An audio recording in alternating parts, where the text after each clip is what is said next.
Well, hello and welcome back to the channel. Thought you might want to take another ride with us old guys. When we get together, we've been calling this the Old Man's Club. But after some consideration, we've come up with another name.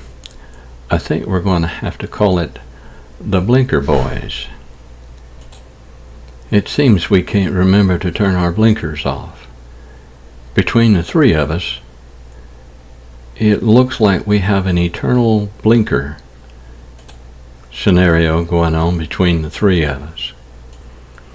You see, I look back and I see Randy with his blinker on, and he's trying to tell me that I have forgotten and left my blinker on, and so I turn my blinker off. Then I look back in a bit and Randy's blinker is still on. But what he's doing now is turned his blinker on to remind Steve behind him that he's left his blinker on. But anyway, I turned my blinker back on to remind him that he's got his blinker on. Well, then Steve sees it and turns his blinker off, but then Randy leaves his blinker on because he sees my blinker on, and he's trying to remind me that my blinker is on. And so it seems like one of us has got the blinker on from the beginning to the end of our ride. So I guess we're just going to be the Blinker Boys, at least for now. Well, we're going to take these blinkers and we're going to do some more Tennessee back road country riding today. We're going to a little town named Coble. A friend of mine told me about this place, and I've never been there. Said the road was great riding going over there, so just come along with us and see some scenery, and we'll go and take a look at Coble, Tennessee. I'll try to kind of tell you where we are along the way, and if there's anything of note, make mention of it. So we'll talk to you here in a little bit, but for now, let's get this thing rolling and take our ride down the road.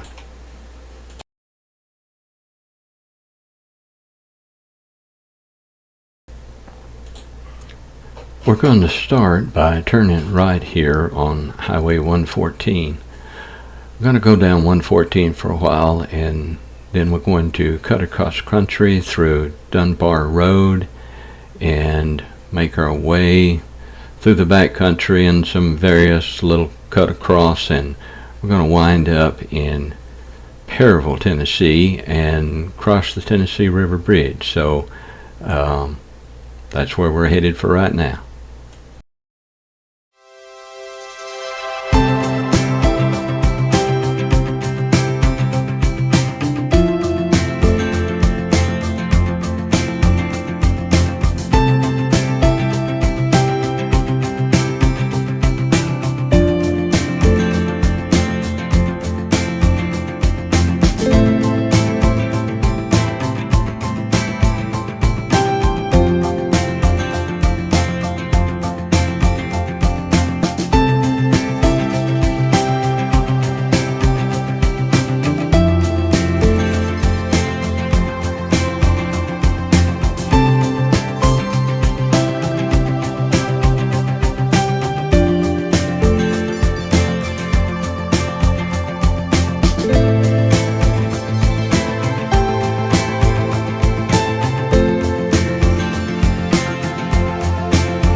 Okay, we're fixing to take a right here on 412 and cross the Tennessee River Bridge here in Perryville.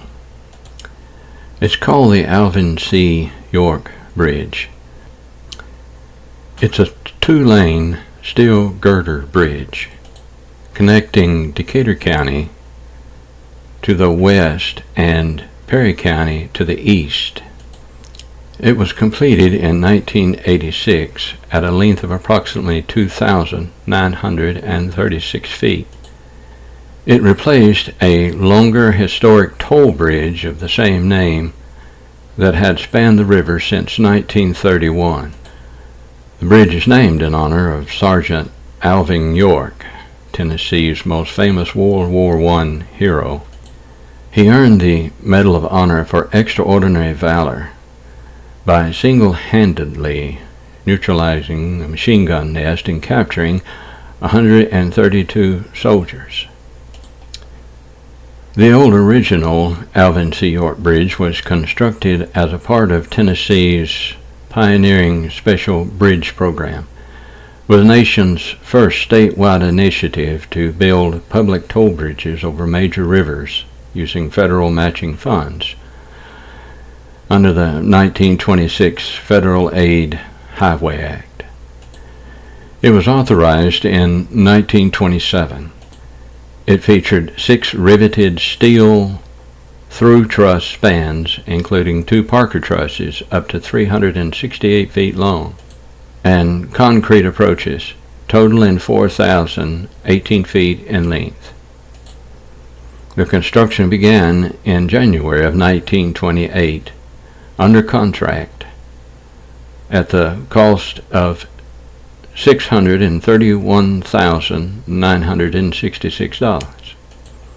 However, the total project cost reached $767,338, and it was dedicated on July 4th of 1930. It was operated as a toll facility until February of 1947, when the state legislature freed all remaining SBP bridges for tolls. It collected standardized fees such as 50 cents for an automobile. This current bridge was constructed in 1986. It is a 2-lane steel girder bridge engineered for enhanced durability, and it has a total length of 2,936 feet. This bridge provides a vertical clearance of 68.9 feet above the river, and it was built by the TDOT, Tennessee Department of Transportation. This new bridge was constructed due to extensive deterioration after more than 50 years of exposure of the old bridge, corrosion from the human environment, and recurring flooding associated with the Tennessee Valley operations at the Tennessee River. The new project was completed and opened in 1986. This replacement immediately alleviated congestion. I remember the first time I drove across the old bridge, it was so narrow. I was driving a bucket truck across and meeting oncoming traffic, and driving that bucket truck across was quite unnerving. I certainly was much easier driving across it after they replaced it with a newer bridge here. Okay, when we took our left back there ways, we turned on Highway 438. This is a great ride going 438 through over to Lobeville. We're going through and pass by Mousetail State Park. This is a very scenic ride through here, so we'll take a look at some of the scenery and pick back up again when we get to Lobeville.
Okay, a little update here.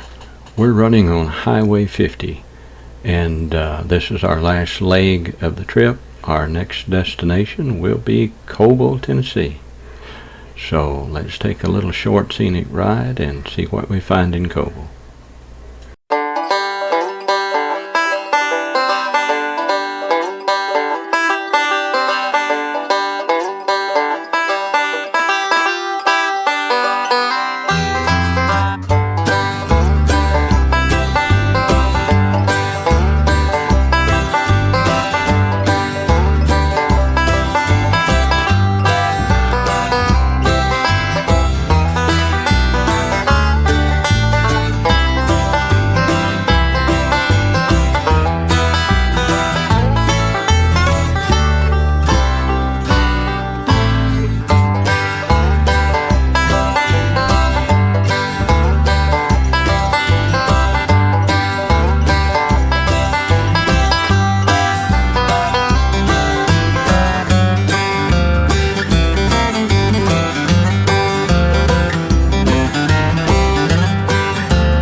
Well, here we are in Coble, Tennessee.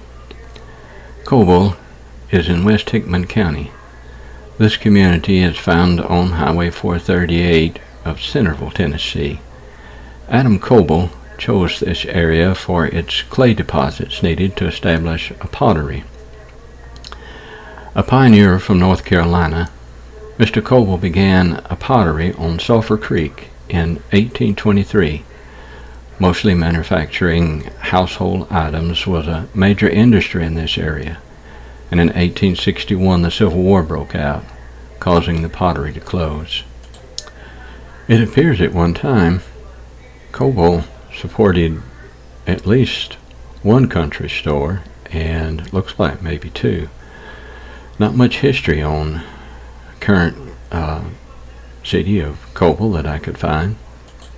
But it looks like their small country store has gone the way of so many out in the country. I'm not sure what happened to all of our old country stores. Perhaps our ability to travel further distances and other conveniences to make it easier to get to, and competition forced all these little country stores out of business. But it sure is nice when you can find one. Get a bologna sandwich and buy a Coke and a pack of crackers. Meet some of the people that run them and local people in the area. And it seems some may be revitalizing, so, perhaps one of these days will open up a store here in Coble again, and we'll be able to drive out here and get us a bologna sandwich. But anyway, it was a great ride out. Enjoyed the scenery. We're going to stretch our legs here a little bit and talk for a minute, and then we'll turn this thing around. We did pass the Cane Creek Country Store on the way out here, so on our way back we'll stop there and get one of those bologna sandwiches we was talking about and eat us about a lunch before we make our way back toward home. Gonna go back another scenic route through Linden, Tennessee and Highway 128. So in part 2 we'll take a look at that and see some scenery there and maybe find some history along the way. So until then, hope you enjoyed the video, and we'll see you next time in part 2 when we head home from Coble.